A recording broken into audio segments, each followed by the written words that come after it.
अस्सलाम वालेकुम रहमतुल्लाह। मैं साइम मुस्तफ़ा आप लोगों से यहां से मुखातिब बिल्कुल मुख्तसरन अपनी बात रखना चाहूंगा। देखिए, कल एक मूवी यहां पे रिलीज हुई है कश्मीर फाइल्स के नाम पे, जिसपे दिखाया गया है कि कश्मीरी पंडित भाई जो यहां पे रहते थे कश्मीर में, किस तरीके से वो यहां से निकले थे। 90s में जो हालात हुए थे, किस तरीके से वो अपने घर से बेघर हुए थे। बहुत ही एक दर्दनाक कहानी है उन लोगों की कि किस तरीके से वो अपने घर छोड़ के चले गए थे। एक इंसान ही एक दूसरे इंसान का एहसास रख सकता है कि जब कोई बेघर होता है तो उस पर क्या बीतती है। हमें कश्मीरी मुसलमान जितने भी यहां पे हैं उस चीज का एहसास है कि उनके साथ कैसे हालात हुए, किस तरीके से वो बेघर हुए और किस तरीके से फिर उनको अपनी जिंदगी गुजारनी पड़ी। लेकिन यहां पे मैं एक बात कहना चाहता हूं, जो कि मूवी के डायरेक्टर हैं और जो अनुपम खेर साहब हैं, जो बार बार यहां पे वकील इस टाइम पे कश्मीरी पंडित्स के बनते रहते हैं कि उन पे जुल्म सितम हुआ है। हम बार बार मैं कहता हूं कि हमें उस चीज का एहसास है कि जब एक इंसान घर से बेघर होता है तो उस पर क्या बीतती है। लेकिन मैं यहां पे इनसे पूछना चाहता हूं, क्या इस कश्मीर की कहानी का दूसरा पहलू इनको नजर नहीं आता?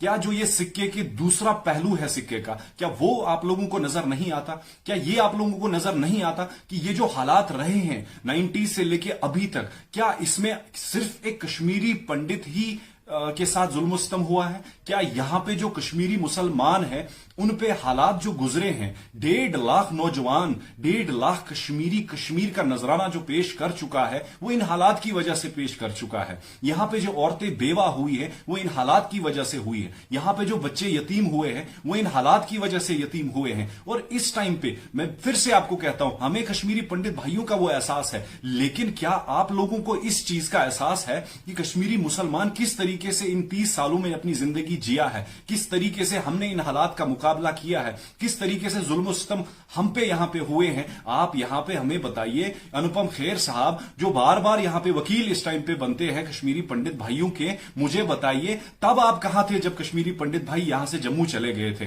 तब आप बॉलीवुड में खुद ऐश कर रहे थे, बॉलीवुड में अपनी जिंदगी गुजार रहे थे, करोड़ों रुपया कमा रहे थे। मैं आपसे सवाल करना चाहता हूं यहां पे, क्या आप हमें बताइए कितने चूल्हे वहां पे आपने जलाए जो कश्मीरी पंडित यहां से चले गए थे? आप मुझे बताइए कितने ऐसे घर आपने वहां पे आबाद किए, कितने कश्मीरी पंडितों को आपने यहां पे घर बनवा के दिए? आप मुझे बताइए कितने कश्मीरी जो छोटे छोटे बच्चे हैं उनके आपने स्कूल में एडमिशंस कराए और उनका खर्चा आप बर्दाश्त कर रहे हैं? अनुपम खेर साहब, कश्मीरी पंडित्स के जो आप वकील यहां पे बन रहे हैं, अगर आप सच में उनके हमदर्द होते, जो इस टाइम पे आप हमदर्दी का नाटक यहां पे कर रहे हैं, तो आप मुझे बताइए, आपसे यह सवाल है कि कितने कश्मीरी पंडितों का घर आपकी वजह से आबाद हुए हैं? जो आप इस टाइम पे नफरत की आग फैला रहे हैं, बिल्कुल एक प्रोपेगेंडा है, बिल्कुल एक कश्मीरी मुसलमान को बदनाम करने का एक प्रोपेगेंडा है। एक आग जो आप फैला रहे हैं यहां पे, नफरत की आग जो आप यहां पे फैला रहे हैं, आपका सिर्फ इतना एजेंडा है कि आप इस आग को भड़काएं, जबकि हम उन जख्मों पे अभी तक मरहम नहीं लगा पाए हैं। कश्मीरी मुसलमान के भी इस टाइम पे ऐसे जख्म हैं जिनसे अभी भी खून बहता है। मैं आपसे बताना चाहता हूं कि इस टाइम पे भी आप देखिए, अगर मरता इस टाइम पे कोई है वो कश्मीरी मुसलमान ही इस टाइम पे मरता है। अभी भी फिर से एक बात कहना चाहूंगा, उन लोगों का दर्द हम भी महसूस करते हैं, लेकिन हमारा दर्द भी कम से कम आप लोग महसूस करें। हमारे भी छोटे छोटे नौजवान यहां पे मारे जाते हैं, हमारे भी यहां पे ऐसे हालात कश्मीर में रहते हैं जो पता नहीं चलता। शाम को न्यूज आ जाती है अननोन गनमैन, हम भी सवाल पूछते हैं आखिर ये अननोन गनमैन कौन है? मरता यहां से कश्मीरी भी है। अगर कश्मीरी पंडित्स के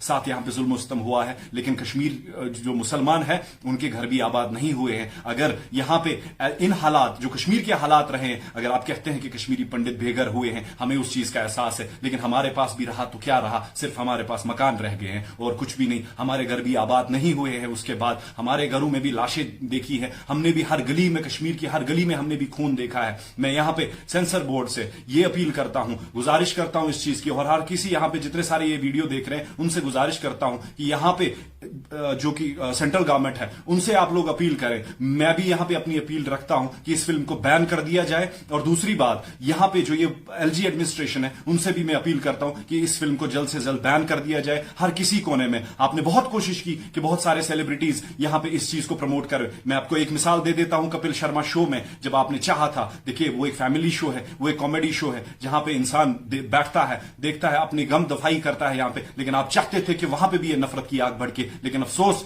यहां पे आप लोगों के लिए अभी तक आपको इस चीज का एहसास नहीं है, अभी तक आपको इस चीज का एहसास नहीं है कि कश्मीरी मुसलमान यहां पे कश्मीरी पंडित्स के साथ कैसे अभी रह रहे हैं, यहां पे सिख बरादरी के साथ यहां पे कैसे रह रहे हैं। हम मिलजुल के एक दूसरे के साथ रह रहे हैं और यहां पे आज वकालत करने आप बॉलीवुड से आ जाते हैं और आप देखिए यहां पे अगर आप कश्मीरी पंडित के हमदर्द बन रहे हैं, कैसे हमदर्द है आप।